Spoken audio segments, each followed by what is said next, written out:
And my beautiful wife has the honor of introducing someone she knows is a real hero to all of us. Ladies and gentlemen, coming live from Italy, the Prime Minister, Giorgia Meloni.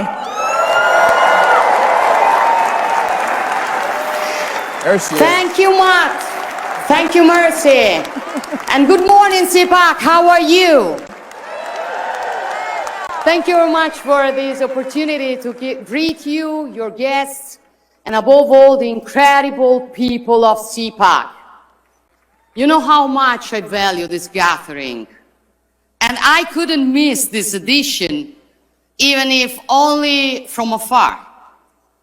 And today, I address you with the pride of representing as Prime Minister an extraordinary nation that is Italy. A nation with a deep, unbreakable bond with the United States. And this bond is forged by history and shared principles. And it is embodied by the countless Americans of Italian descent who for generations have contributed to America's prosperity. So to them, allow me to say thank you. Thank you for being exceptional ambassadors for Italian passion, creativity, and genius. To this incredible nation, Italy, I dedicate my full energy. Our government is tirelessly working to restore Italy's rightful place on the international stage. We are reforming, modernizing, and reclaiming our role as a global leader. We aim to build an Italy that once again amazes the world. Let me tell you, we're proving it. The mainstream propaganda machine predicted that a conservative government would have isolated Italy, deleting it from the map of the world, driving away investors, and suppressing fundamental freedoms. They were wrong. Their storytelling was fake. The reality is that Italy is thriving. Employment is at a record high, our economy is growing, our fiscal policy is back on track, and the flow of illegal migration has decreased by 60% in the last year. And most importantly, we're expanding freedom in every aspect of Italians' lives. Why? Because we conservatives do what we say. We do what is right. We fight for what we believe in. And moreover, we trust people, not fear them. Unlike the globalist elites who believe the government should educate the people, forcing them to accept policies they never asked for, we believe in democracy. We serve the people, we do not rule over them. Cpac understood this fight. Cpac understood this fight. And again, I want to thank you for that. You have never given up, even in the toughest moment. You have fought for a new victory. You have built a global network that has given a voice to millions who were silenced, so that conservatives everywhere would know they are not alone. And we are not alone, right? Cpac understood before many others that the political and cultural battle for conservative values is not just an American battle. It is a Western battle. Because, my friends, I still believe in the West. Not just as a geographical space, but as a civilization. A civilization born from the fusion of Greek philosophy, Roman law, and Christian values. A civilization built and defended over centuries through the genius, energy, and sacrifices of many. When we say West, we define a way of understanding the world where the individual is central, life is sacred, all men are born equal and free, the law applies equally to all, sovereignty belongs to people, and freedom comes before everything else.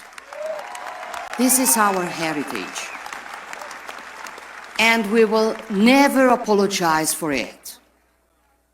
My question for you is, can this civilization still defend the principles and values that define it? Can it still be proud of itself and aware of its role? I think so. So we must say loudly and clearly to those attacking the West from the outside and those sabotaging it from within with virus of cancel culture and woke ideology, we must say to them that we will never be ashamed of who we are. We affirm our identity. We affirm our identity and work to strengthen it, because without a deep-rooted identity, we cannot be great again. The radical left wants to erase our history, undermine our identity, divide us by nationality, by gender, by ideology, but we will not be divided, because we are strong only when we are together. And if the West cannot exist without America, or rather the Americas, thinking of the many patriots fighting for freedom in Central and South America, then it also cannot exist without Europe. Our adversaries hope that President Trump will move away from us. But knowing him as a strong and effective leader, I bet that those who hope for divisions will be proven wrong. I know some of you may see Europe as a distant or even lost. I tell you, it is not. Yes, mistakes have been made, priorities have been misplaced, especially due to ruling classes and mainstream media that imported and replicated in the whole continent the most reckless theories of American liberal leftism.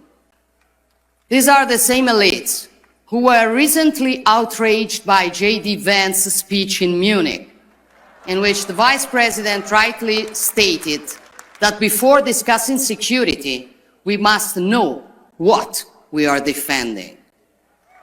He wasn't talking about tariffs or trade balances on which we will each defend our interests while preserving our friendship. We don't need to say how interconnected our economies are and how the unpredictable results of a trade clash would play into the hands of other great powers. Vice President Vance was discussing something deeper: identity, democracy, freedom of speech. In short, Europe's historic role and mission. Many pretended to be outraged, calling for European pride against an American daring to lecture us. But let me tell you, as someone who is proud to be European, first, if those who were outraged had shown the same pride when Europe lost its strategic autonomy, tying its economy to autocratic regimes, or when European borders and our way of life were threatened by mass illegal migration, now we would live in a stronger Europe. Second, these ideas are not new for many of us. Brave European leaders have been saying this for a long time.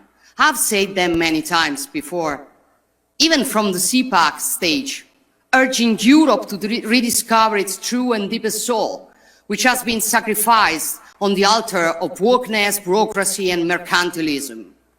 These are common sense ideas, now shared by a majority of European citizens, as election results have shown.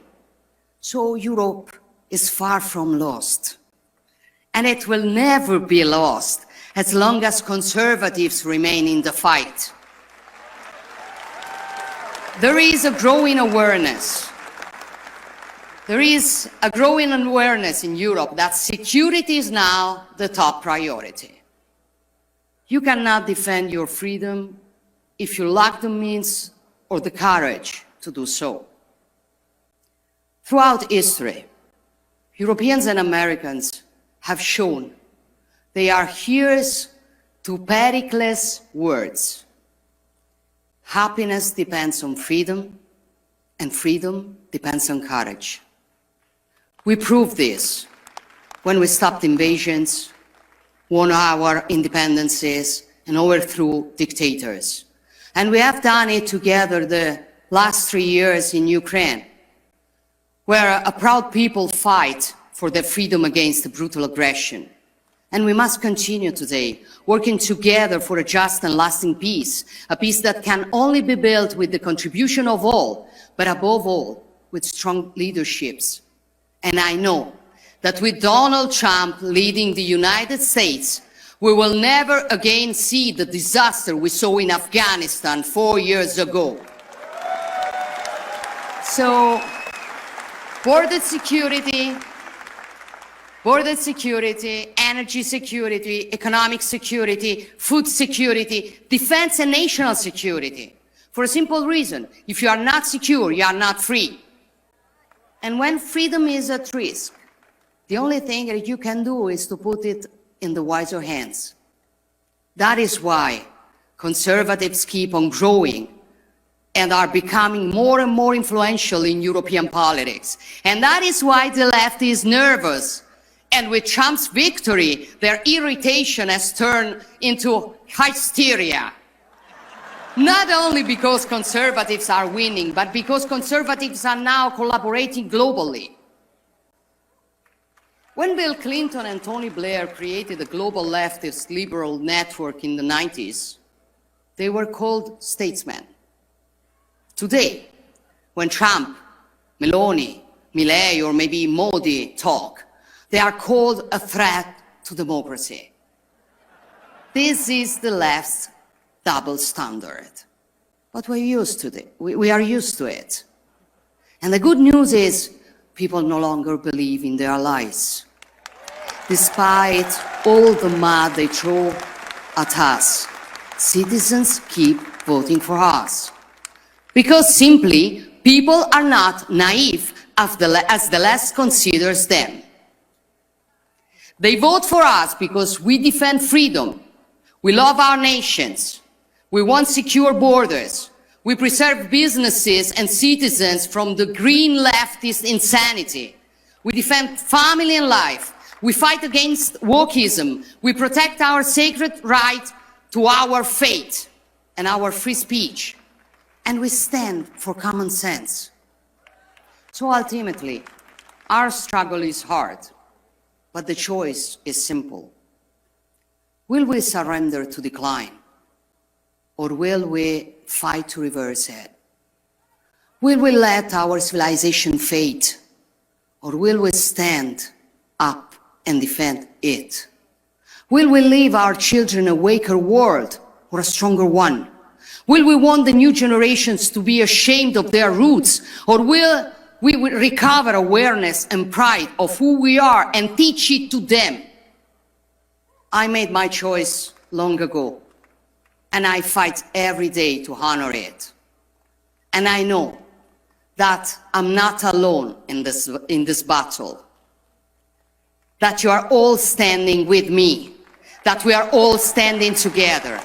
And believe me, this makes all the difference. Thank you all. God bless you, and God bless the free nations of the world.